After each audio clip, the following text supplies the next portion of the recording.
Oh boy, get excited. Today's the day we open the set that is not just a contender, but probably the front runner in a competition to be the worst set Pokemon has ever made. Sad thing is, even if I didn't have the pack right in front of me and you didn't see the name of this, you'd probably be able to guess which set I was talking about. Rebel Clash is notorious for being hated. I haven't opened it yet, so I'll try not to be too negative until after I have finished this video. The first pack usually determines how things are gonna go, and I'm guessing... okay. You know, with how poorly Sword and Shield base set went, I actually think there's probably like a 50-50 chance of Rebel Clash beating it out. So that's a pretty good start, a pretty good chance. I believe this is the first set after Sword and Shield base, so that's probably why I've mentioned before that this set is one of the more expensive. It might actually be the most expensive Sword and Shield set, and I was always confused as to why. I believe it is because this was the second earliest printed set, and it has not been in print for a long time, which is crazy because it's the only thing in stock everywhere. Wow, okay. That's a holo.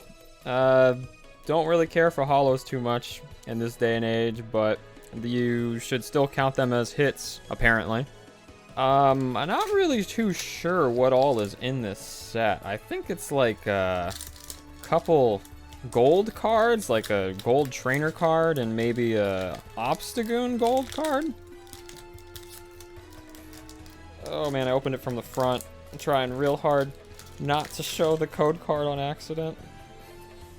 I mean, you know, the front of the code card, the one that spoils everything for you. Well, I think I just showed the rare by doing that, so my efforts were completely wasted. So I think I've got 25 packs? It might be 26. Basically, how I decided on how many packs to open was I got this freaky looking stand at a yard sale. I'll show it later, but for now, I'm using it to hold all of the cards I'm opening for this video. And if I were to bring it over here, it would tumble over, and that would be a mess. But yeah, I got the freaky looking stand only because this yard sale. Wow. Okay. 3 hits in a row. A duplicate on the third pack. So yeah, freaky looking stand. Wasn't interested in it, but at a yard sale, they had a buy one get one free sale on anything in the entire garage sale, and yeah, that's weird. It's like, why don't you just put your prices at like half off or something instead? I don't know, but yeah, I couldn't find a single. I found one thing that I wanted, and then I couldn't find a single second thing to go with it. So I just took the stand because I was like, well, I mean, I can put something in it, and luckily for me, Pokemon cards fit in it. I mean, booster sleeves. Not sure. I don't think regular booster packs would, so very limited use, but I found something for it. Lotad, Growlithe, Roly-Coly, Natu. Okay, so we're not getting hits anymore. Although starting off with 3 hits in a row, that's kind of insane, so can't ask for much better luck than that. I guess other than, you know, if those 3 hits in a row would have been something actually good. That would have been nice. I guess there's not too many good things in this set, though. I think the highest #1 value card is only in the very low 30s. It might not even be 30. I might be confusing that with Sword and Shield base. They're probably extremely similar in value, though, just because Sword and Shield base is close to as hated as Rebel Clash. More than likely, Rebel Clash is the most hated because it's probably got the cheapest cards, and cards are basically valued on how much people want to collect them and how much they like the Pokemon. So my guess is they just used full arts of Pokemon that are extremely unpopular, which, you know, when you've got, what is it, nearly 900 Pokemon now? It'd be pretty hard to pick so many Pokemon that you fill up an entire set with nothing but undesirable Pokemon. You'd have to actually try kind of hard for that. So, with how new I am to Pokemon, I don't really know much about any of the previous sets, like Sun and Moon or X and Y, or was Black and White before that? Black and White 2? Well, yeah, so my point, what I was going for was, does Sword and Shield basically have, like, the most hated sets out of any of the...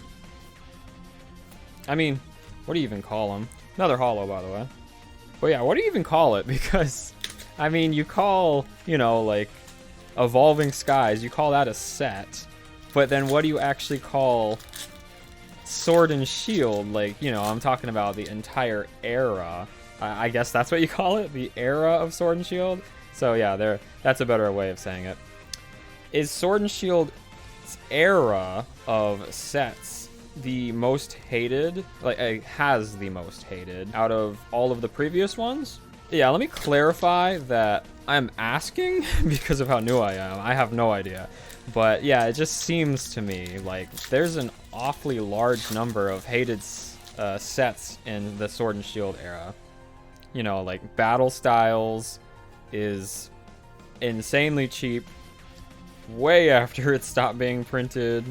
Rebel Clash is possibly the most hated set ever. Sword and Shield base is nearly tied with Rebel Clash as far as how many people hate it. And then you have Chilling Reign, which people like to call Chilling Pain. And then Fusion Strike. I mean, I personally like Fusion Strike quite a lot. I've done pretty well with it.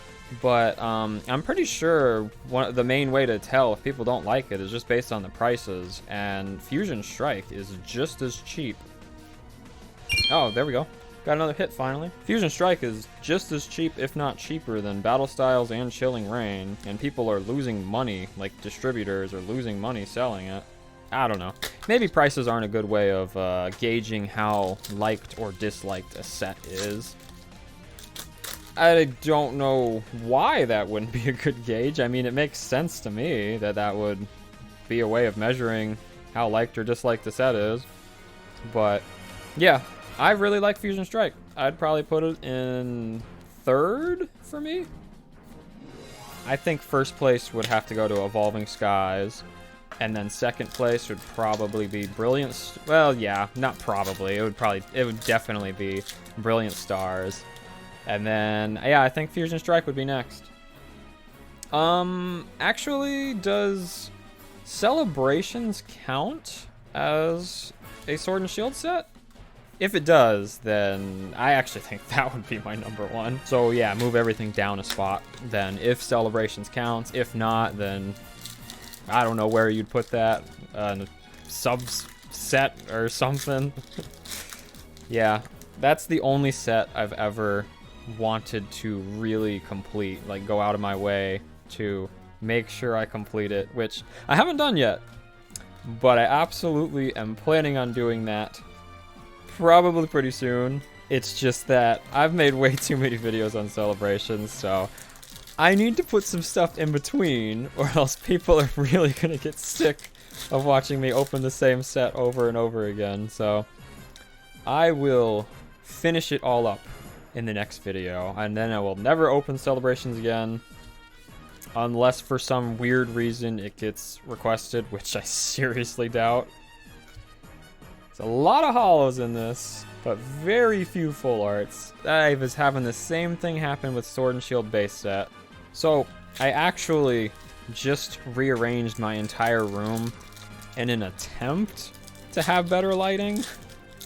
It's kind of hard for me to tell when I'm recording, and I don't really see the shadows until I do the editing, so I'm really hoping that this turns out slightly better than what my previous videos have looked. I mean, my main concern is that I don't want to have to rearrange everything again, because I have a tiny room, and if I have to rearrange one thing in my room, that makes it so I have to rearrange everything so that it can have enough room to actually move stuff. There is another holo. Oh man. That one's actually pretty cool, but most likely still worthless. So I'm going through these pretty quick. I actually brought a few more than I had for my Sword and Shield base set opening. I think I'm getting real close to the 20 packs mark, which is how many I opened from Sword and Shield base, so it's looking like Sword and Shield base destroyed Rebel Clash currently. Maybe I've got like one more pack until I reach the mark that I had of Sword and Shield base set. I actually still have probably like 6 or 7 packs of Rebel Clash left. Yeah, I bought more than I needed, just in case. If I went through them too quickly, or for some reason I wanted to open more of them. Can't imagine that being the case though. Oops. Rillaboom, okay. There's one of the artworks at least, the pack artworks. He would be my second pick in the starters. I mean, anyone who watches any of my previous videos knows that who would be my third pick. So each of these packs is $4, and I would guess after opening 20 packs, I've probably made back around maybe $8. Spent 80, make back 8, 10%. That's not bad. I know you're supposed to lose money when you open Pokemon cards, but this one seems a little bit extreme. Nose pass, and at least I'm getting a few full arts. That is the 4th one out of 20, so 1 out of 5 has a full art. I think most other sets are more like 1 out of 3, so that is definitely worse. You know, since I've been opening so much stuff for the YouTube channel, I was wanting to open I was looking into opening a Pokemon store, mostly just because I think it would be such a cool job, lifestyle to have. And I looked at this guy's YouTube video on, he had just opened a store and he was going over all of the expenses you should expect. Wow, another full art, all right. I'm catching up a little bit. Milotic too, I love Milotic. Such a difficult Pokemon to get from what I remember.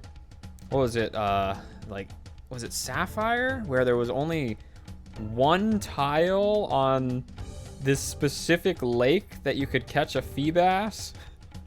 And it had to be during a specific hour? I don't remember. I never did it. I just remember hearing about it and thinking that is ridiculous. Gosh, it sure is hard to get all your thoughts out while you're opening cards. It's like I'm talking about something, then I get a hit, then I gotta organize everything, then I go back and I'm like, wait, what was I talking about? I mean, I remember what I was talking about this time, but that does happen pretty often. Yeah, just a little tangent there of, boy, is it hard to keep it together while doing this.